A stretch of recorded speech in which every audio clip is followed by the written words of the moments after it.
Iraq's premier announces a military operation to cleanse the country's cities of militants belonging to the Islamic State in Iraq and the Levant.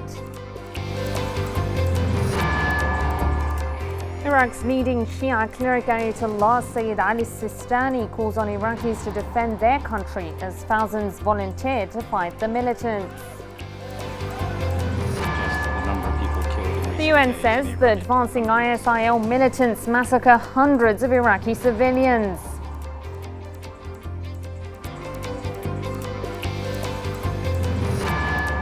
And over 100 Palestinians languishing in Israeli jails mark another grim milestone as their hunger strike exceeds 50 days.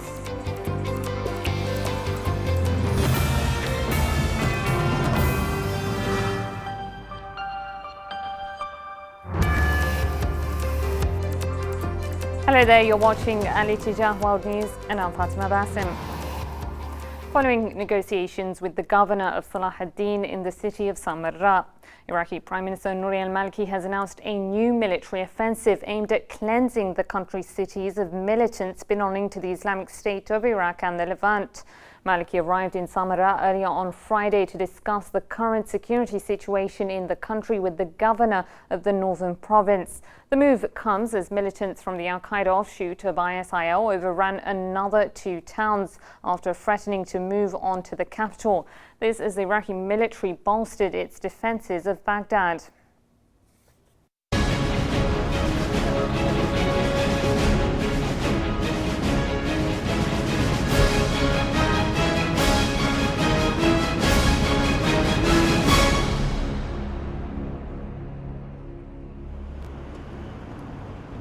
Though everyday life continues with a degree of normalcy, the latest push by militants belonging to the Al-Qaeda offshoot of the Islamic State in Iraq and the Levant, who seized large swaths of Iraq's Sunni heartland this week, has raised concerns in the capital that the insurgents may be closer than was initially thought. Events that took place in Nainawa and Salah ad-Din provinces and what we have heard about the militants' advance into the outskirts of Baquba concerns us. As a resident of Baghdad, I used to go every day to Al-Ghazil market and used to see a large number of people there. I went today, but the market was deserted. No one was there. All the people are afraid now. In truth, most of the people of Baghdad are afraid of the current events that have been taking place in the northern and eastern provinces. The events are going on and are escalating. There is no hope for a quick end. Things are getting worse day after day, and the reason is no longer a secret. The main reason behind the current situation is political wrangling that has started to come to the fore. On Friday, ISIL pushed into an ethnically mixed province northeast of the capital, capturing two new towns in Diyala. After security forces reportedly abandoned their post, militants took control of Saadiyya and Jalawla in Diyala province, as well as nearby mountainous villages.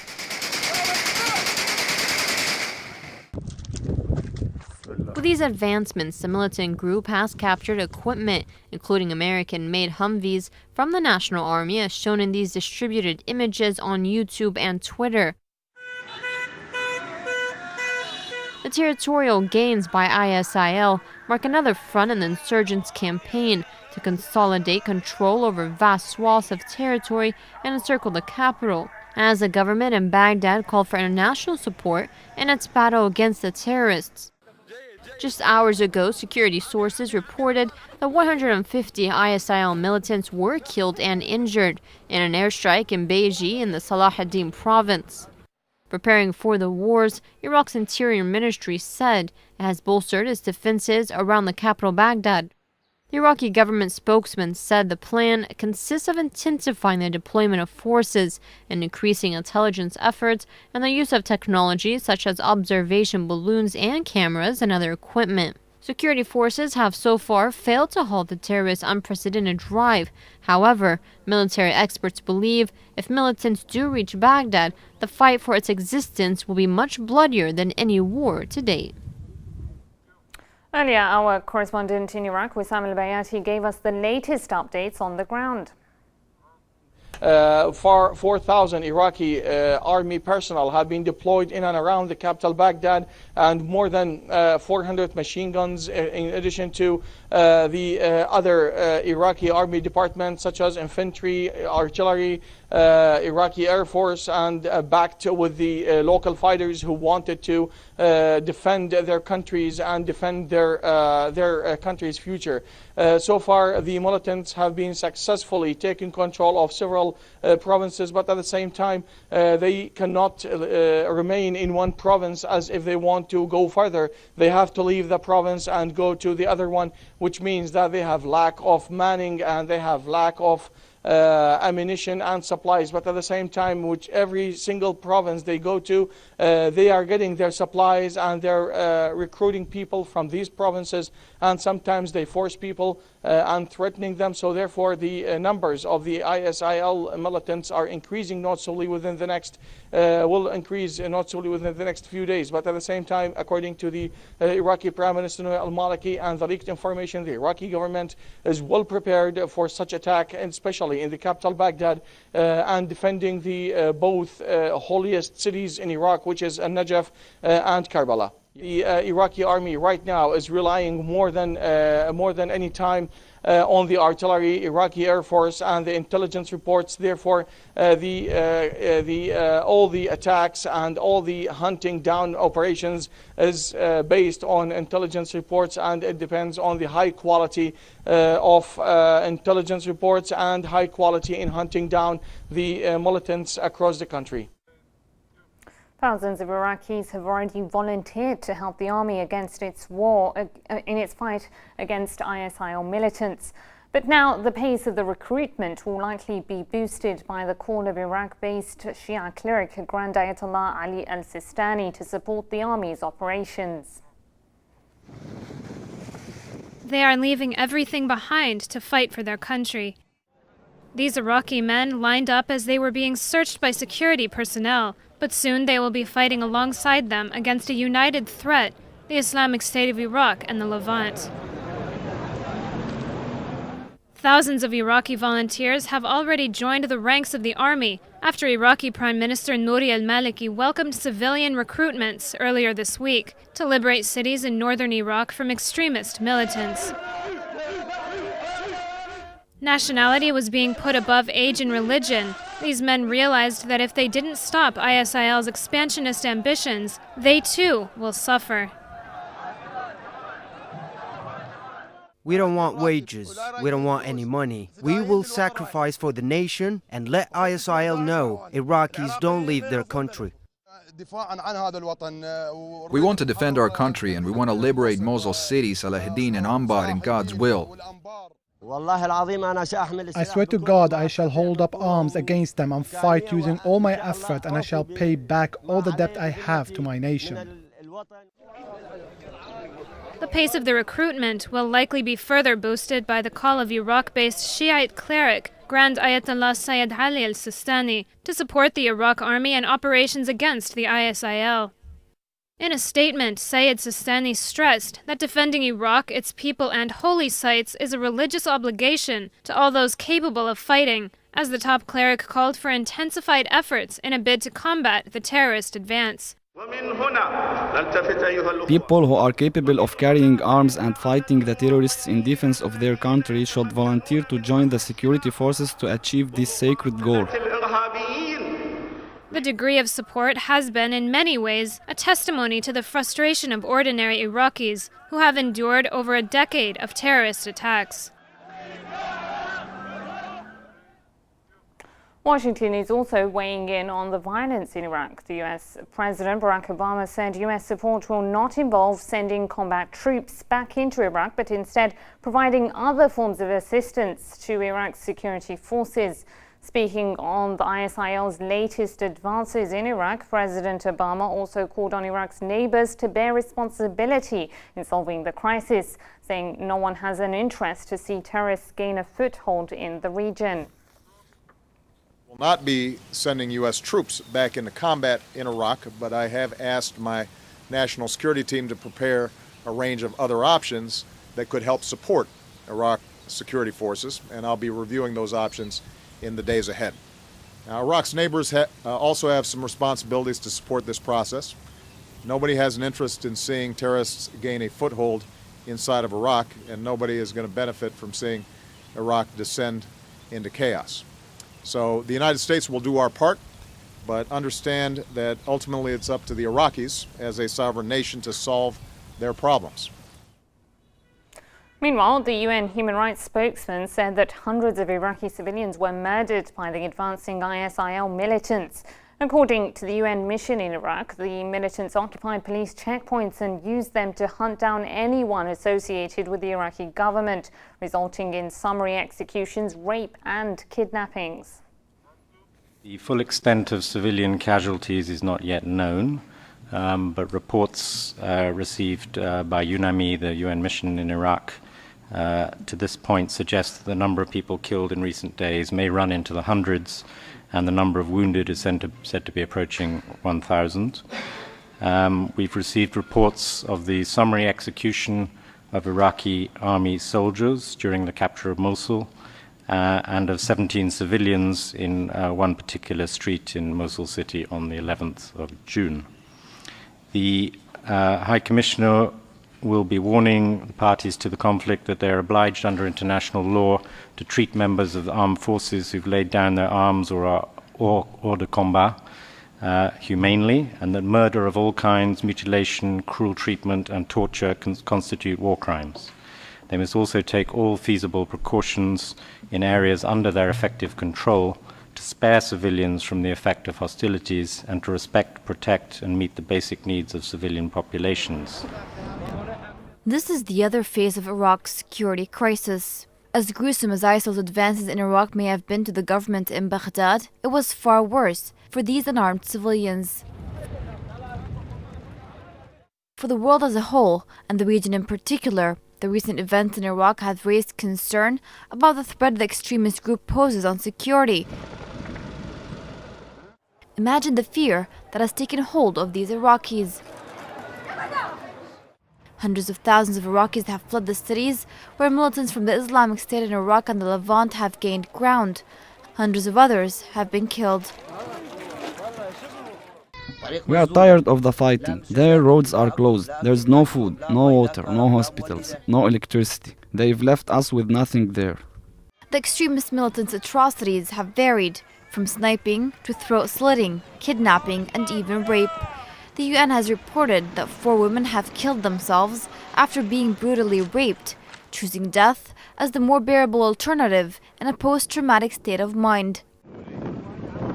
The flood of 500,000 refugees escaping the fighting in Iraq's second-largest city, Mosul, has been described as one of the largest mass movements of people in the world's recent memory, as a humanitarian crisis looms in the country.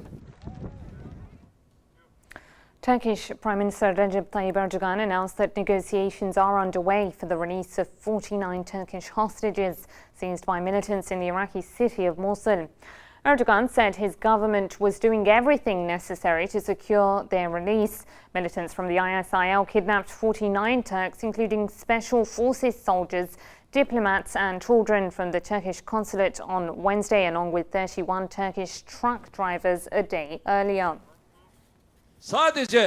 We're holding talks not only on the Consul General, the personnel at the consulate and their families, but also of the 35 citizens who were taken hostage at Mosul. Our efforts continue to bring home safely the Consul General, consulate officials, their families and our citizens in Mosul. We have mobilized all efforts to bring them home. We're watching the trends in Mosul minute by minute. I hope that we will get a successful result soon. Well, as the security forces in northern Iraq crumble under the onslaught of Islamist militants, the autonomous Kurdistan region has used the opportunity to rapidly lay the groundwork for an independent state. While the rest of the world was speculating over a possible attack by the Islamic State of Iraq and the Levant in the heart of Baghdad, Iraq's Kurds moved quickly on Thursday to seize the city of Kirkuk, the crown jewel and potential capital of a future Kurdish independent state. It was a strategic opportunity too good for the Kurds to pass up, and as ISIL militants spoke of heading south rather than east, The Kurds stepped in to protect Kirkuk should ISIL change its course. After the Iraqi army and police forces abandoned their post in nearby Mosul earlier this week, highly trained and disciplined ranks of the Peshmerga, or the Kurdish security forces, took over border positions in Kirkuk to defend it from any advancing ISIL fighters. Now, with the Iraqi army crumbling under the onslaught of Islamist militants in the north of the country, Iraq's Kurds are doing what they wanted to do for more than 10 years, reclaim Kirkuk and begin incorporating it into their semi-autonomous region in Iraq's north. However, as the Kurds try to shore up their territory, they also need an economic lifeline. The Kurds have recently taken a big step toward economic independence by deepening a strategic alliance with the Turkish government. Even though they have long been alienated, they have tried to exert their authority in northern Iraq. They have also been sitting on their hands, partaking in the politics of the central government in Baghdad, and prioritizing national unity over their own ambitions of independence. But amid Iraq's growing turmoil, that wait seems to be over now. The birth of a Kurdish independent state appears to be looming on the horizon as the Kurds begin laying the foundation, starting with the seizure of Kirkuk. The Iraqi Turkmen Front representative to the UK, Sundus Abbas, joins us now via Skype from London. Ms. Abbas, President Obama seemed to have conditioned US support. Is Washington trying to get something out of Baghdad? Hi. Yes, I think he does. Actually, Obama, he promised his nation that to pull up his forces from Iraq when he were elected first time to the presidency. So now it is very difficult situation for him to bring them back to fight. And he was clear on his speech today that he's not going to send his troops back to Iraq to fight. At the same time, he's not going to send his fighters to fight in there as well. But what he said, he's going to give a support to the Iraqi government to start to do something about, by maybe they will help them by intelligence, maybe they will help them by information. But I don't think he was clear enough today to say that he's not going to send his troops to fight in Iraq. Yes, but is he going to do it for free? Isn't he going to want something else? I mean, they already tried to station US troops and failed. Is he going to try another attempt to get US influence into Baghdad? Well, he said that. He said he's not going to. He's going to send additional support to strengthen the capability of Iraqi security, and he emphasized as well the Iraqi government to has his effort to the leaders to set aside sectarian differences and to deal with the crisis at the moment with the SL militant. Yes. Does it make sense that the US is supposedly going to help Baghdad against ISIL, but leave them to fight the Syrian government? Well, he was hesitant to make such a move in Syria as well. Let us remember that he didn't act any actively in Syria as well. So we don't think that he's going to fight them in Syria, and he doesn't do that in Iraq. I think he didn't do either in Syria or in Iraq. He's not going to send his fighters to Iraq, and he's not doing anything in Syria as well. Yes, well, Iraqi lawmakers haven't been able to agree on declaring a state of emergency in parliament. It really begs the question whether some Iraqi officials are benefiting from ISIL's advances. Well, this question is very important. Actually, the lawmakers in Iraq had never been active anywhere. Let us not remember that even the budget for this year haven't been decided by them, because there has a big conflict big disagreement between them, between the big blocks in the parliament. So they haven't been acted all the parliamentarian session for the last session. They haven't been acted really actively, and they failed to do that as well in this crisis. But is this really the time for political dispute? I mean, the ISIL could come into Baghdad. Are they going to really be concerned about all these political squabbles then? I really agree with you totally. But, you know, this is the Iraq and this is their situation. And we have been in this crisis since it have been formed, since it have been from 2003. These leaders, they have their own agenda, they have their own way, they have their own goals. They never have united under the national interest. They've been in disagreement whole way until now. And I don't think they are going to be changed now. Wouldn't you say the Kurds who have seized Kirkuk have benefited? Is that by chance? I agree with you. I don't know whether it have been by chance or not, but the only groups that have been benefited from the whole situation, they are Kurds. Let us not forget that what's happened in Kirkuk and Tuzhurmatu, which is a part town in Salahuddin, it have been the Peshmerga group, they came over to help the Iraqi forces.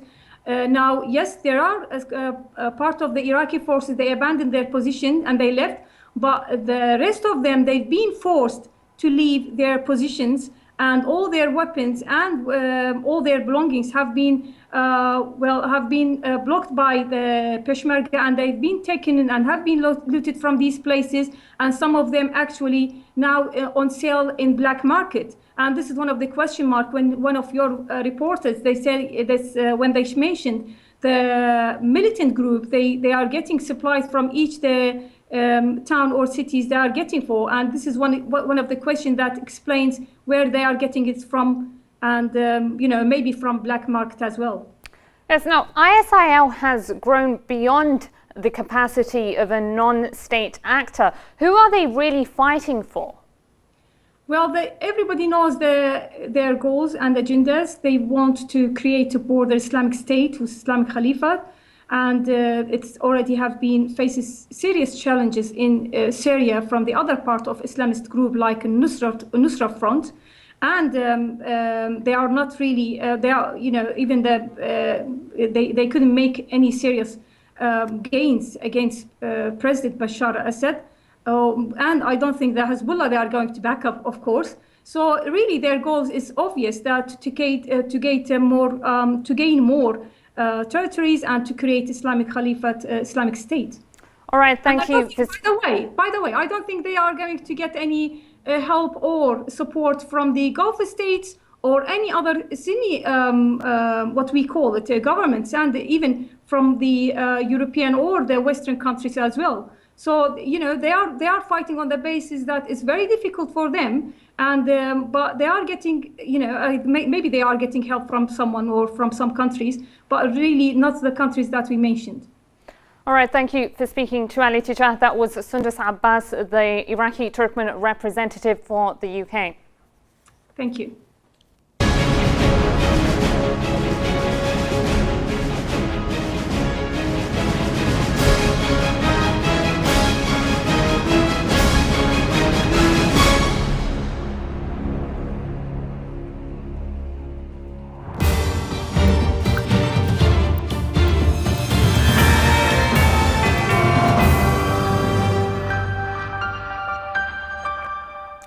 The growing list of crimes against Palestinians perpetrated by a brutal Israeli occupation continues to expand. In the latest effort to pile more pressure on the newly formed Palestinian Unity government, the Israelis have announced the construction of more than 1,000 new settler units. This as the Zionist regime continues to detain Palestinians without charge, hundreds of whom have been on a hunger strike for over 50 days.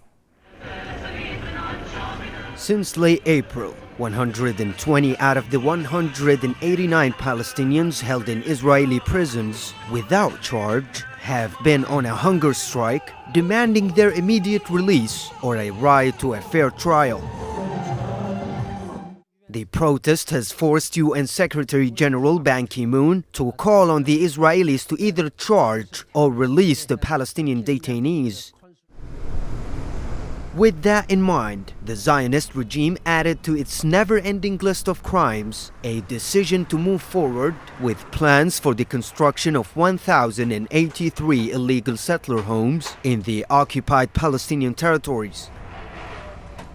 This as rival Palestinian factions, Fatah and Hamas, formed the National Unity Government on June 2nd, following an agreement to end years of divisions. Angered by the unity pact between the rival Palestinian factions, the Tel Aviv regime is saving no effort in undermining the consensus government as it suspended the so-called peace talks with the Palestinian Authority on April 24th and threatened to impose further sanctions against Palestinians. And now the Israelis are looking to isolate the Palestinians internationally. Pro-Israeli lawmakers in Washington have voiced their support for the immediate application of the Palestinian Anti-Terror Act of 2006, arguing that Hamas's inclusion in the government, even if it does not hold any ministries, makes the law applicable. Well, this is an area that... This followed President Obama's announcement that Washington intends to work with the new Palestinian government. For now, it seems that the Palestinians are fighting an uphill battle, with the absence of a concerted international will to press the Zionist regime to stop its violation of Palestinian rights. You're watching Al Ittijah World News, still to come. Forces loyal to Kiev use white phosphorus against residential areas in eastern Ukraine.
Welcome back to Al Ittijah World News. Here's a reminder of our top stories. Iraq's premier announces a military operation to cleanse the country's cities of militants belonging to the Islamic State in Iraq and the Levant. Iraq's leading Shia cleric Ayatollah Sayyid Ali Sistani calls on Iraqis to defend their country as thousands volunteer to fight the militants. The UN says the advancing ISIL militants massacre hundreds of Iraqi civilians.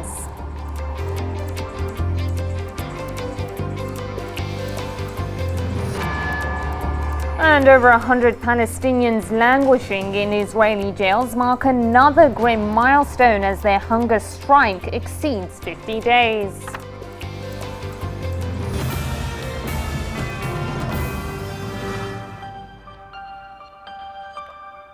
Ukraine's Prime Minister Arseniy Yatsenyuk called on his government to prepare for the possibility of Russia cutting off its gas supplies within the next 3 days. In a statement, Yatsenyuk said he had told regional administrators and the head of the state energy company to start implementing a plan for reduced energy use.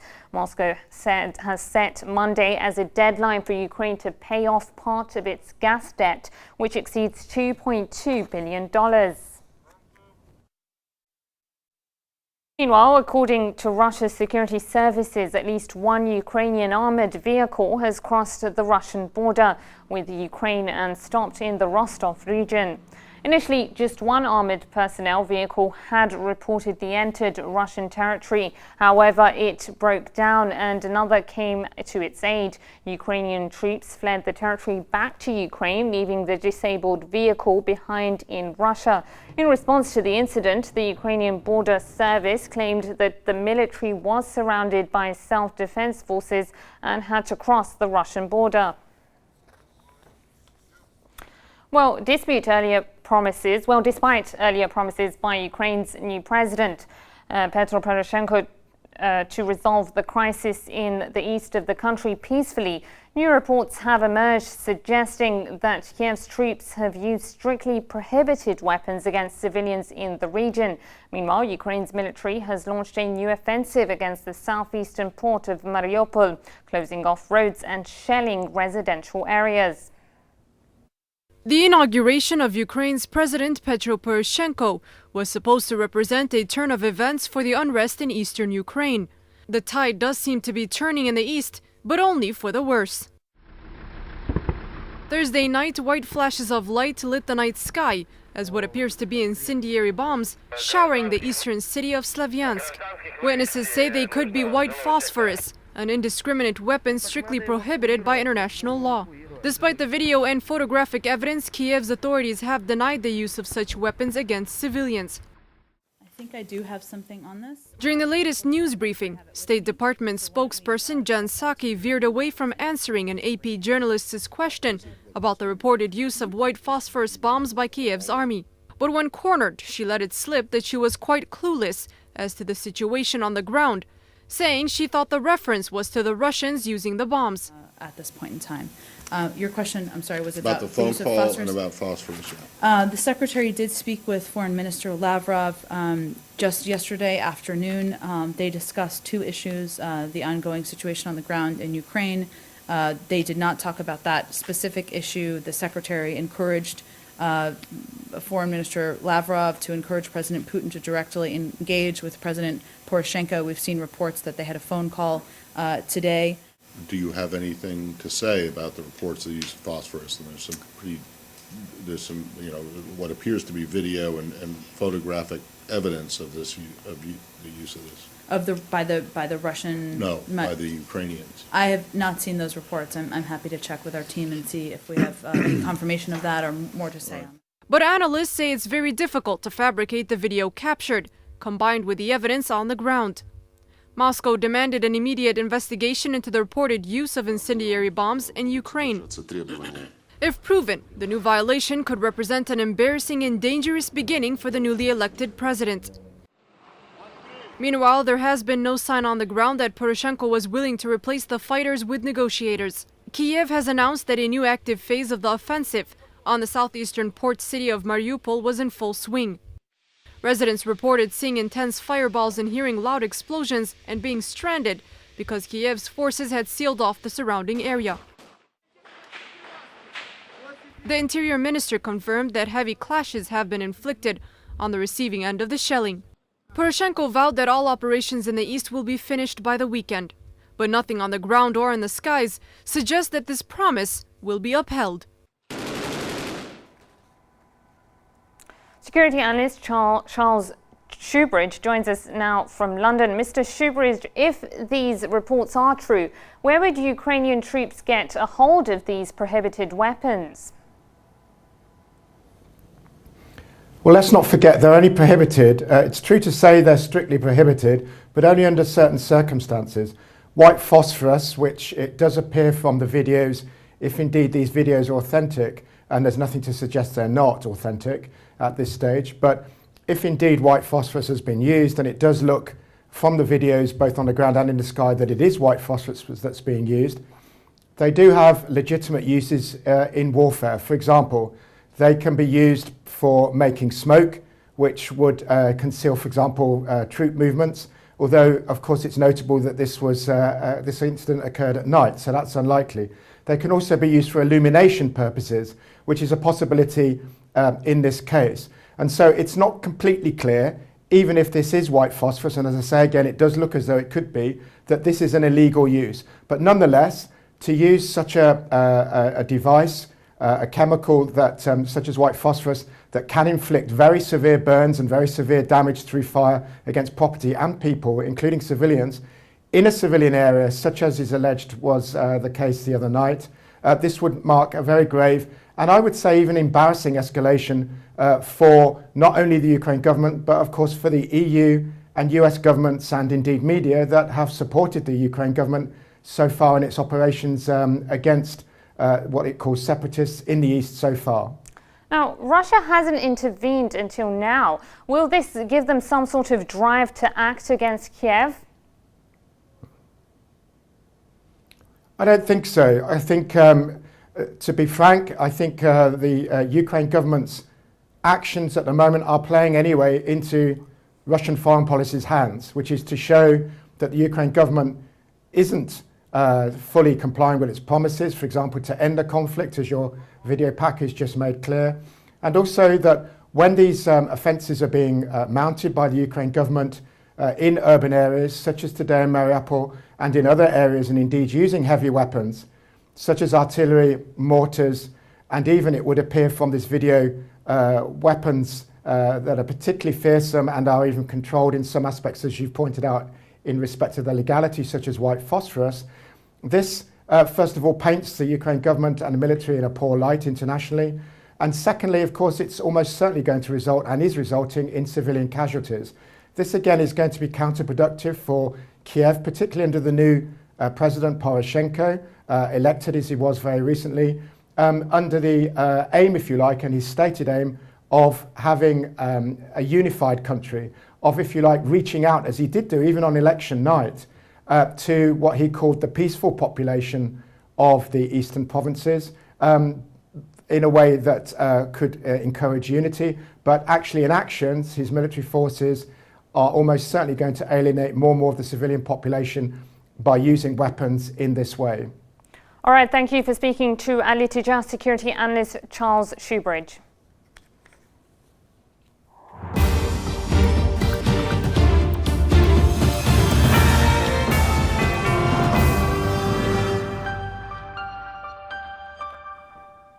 Egypt has asked YouTube to remove a video depicting a sexual assault during celebrations for President Abdel Fattah al-Sisi's inauguration.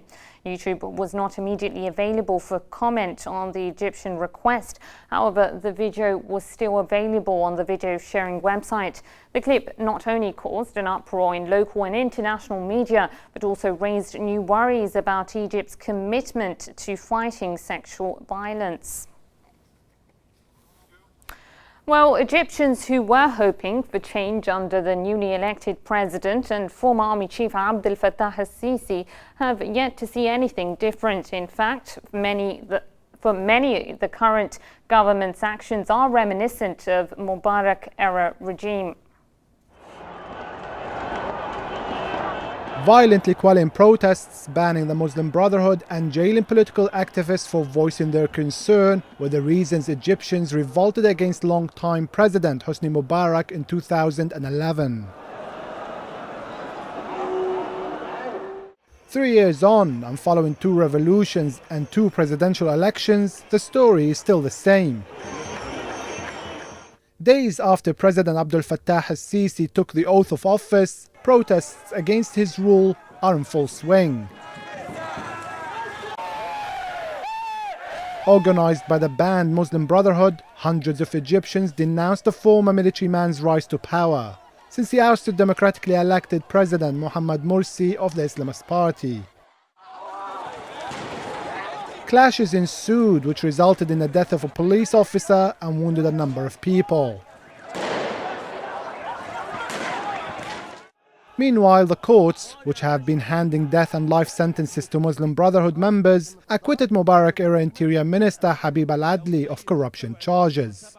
The acquittal came in the aftermath of the sentencing of the iconic 2011 revolutionary figure Alaa Abdel Fattah to a 15-year prison term for participating in illegal protests.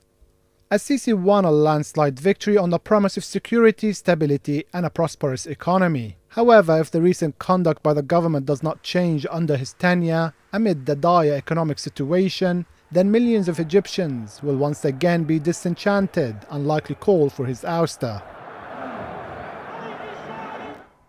Brazilians have celebrated in the streets of Sao Paulo after their national football team won the World Cup's opening game.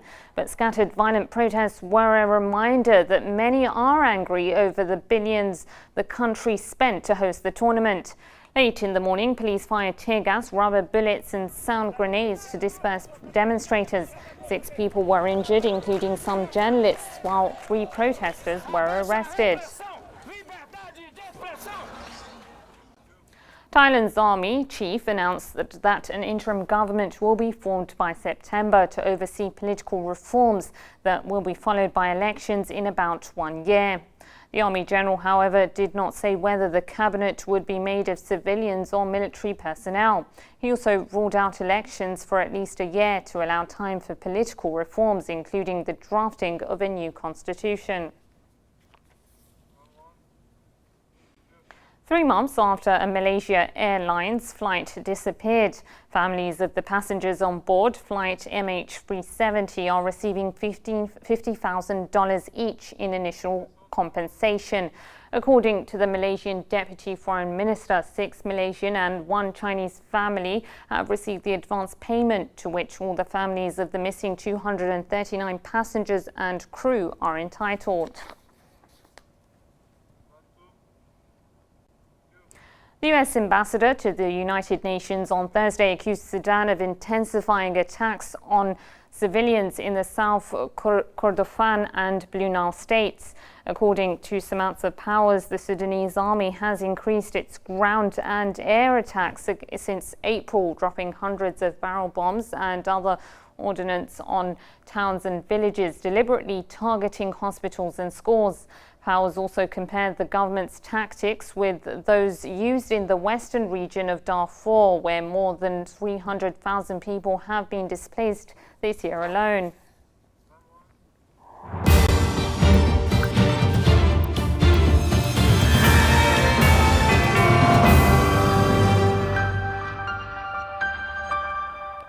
To the world, Brazil is the playfield of football, the game that is uniting its fans from across the globe despite their differences. But just a few kilometers away from the stadiums where the World Cup is taking place, the government has drawn border lines around crime-infested favelas, where special forces are cleansing the streets from its unwanted residents. The spotlights are all on the FIFA World Cup in Brazil. But if the world's cameras would just turn a little to the left, an out-of-focus picture would blur the toned-up image of Rio de Janeiro.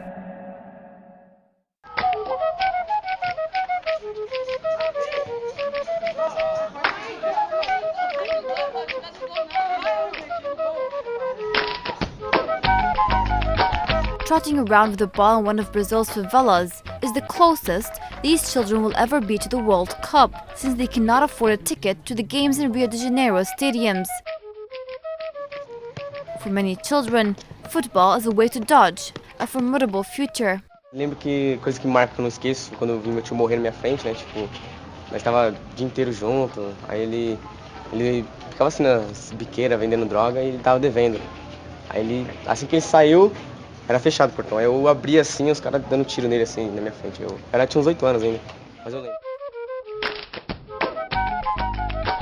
The biggest shanty town in South America sits on a hillside in Rio de Janeiro, a maze for a stranger, but for its residents, who make up 1/5 of Rio's population. They have it memorized like the back of their hand. The streets are filthy. Sewage flows like a river there. The government is in fact cleansing the alleyways, not from the muck, but from human beings. De lado, quando o Felipe virou, ele já mandou o tiro nele. Sem mais nem menos, não teve troca de tiro, não teve nada. Tanto que seu Luiz, que estava junto com o Felipe, falou: Gilmara, não teve troca de tiro nenhum. Battles between police death squads and drug gangs for control over the crime-infested favelas are part of the Brazilian government's cleanup operations to secure the slums. BOPE, the highly trained special forces, is responsible for cleaning the favelas. Reports have come out accusing police forces of killing more than 11,000 people since 2003, many of whom were innocent people, and in many cases, police tried to cover up the events. Others don't even bother to conceal the killings. This photograph was posted online by BOPE members. The blood running down the steps belongs to the teenage boys they had just killed in one of the favelas. But these bodies aren't just left there on the street. Body dumps have surfaced in the city. Rumor has it that Grumari Forest, a notorious dumping ground, reeks of burning flesh, and that's why they call it the microwave. Brazilian authorities launched the so-called pacification campaign in 2008 to allegedly make the city a safer place to live in, and appeal to hundreds of thousands of tourists who were expected both for the World Cup and the 2016 Olympic Games. I have the honor to announce that the Games of the 31st Olympiad are awarded to the city of Rio de Janeiro. The outburst of joy wasn't evenly distributed across the country. While the government celebrated the award, protests flared against the perceived greed and corruption of authorities, who invested billions of dollars into the football games but did not pay a penny to feed a starving population. They need food on their plates, not footballs, and this has been painted on the walls of the city. Violence in Brazil appears to be a direct result of poverty, unemployment, and low education levels. That, in addition to government corruption. Millions of people have taken to the streets of the Latin American state to protest against the World Cup and demand better living conditions. For the majority of the nation of 199 million, the government has embraced the world by turning its back on them. Right, here's a reminder of our top stories. Iraq's premier announces a military operation to cleanse the country's cities of militants belonging to the Islamic State in Iraq and the Levant. Iraq's leading Shia cleric Ayatollah Sayyid Ali Sistani calls on Iraqis to defend their country as thousands volunteer to fight the militants. The UN says the advancing ISIL militants massacre hundreds of Iraqi civilians.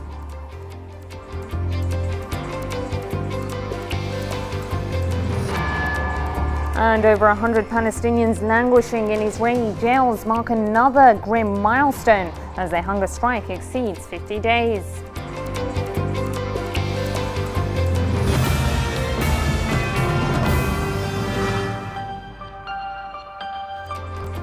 Well, that's all from me and the Ali Tijah News team. Thank you for watching and good night.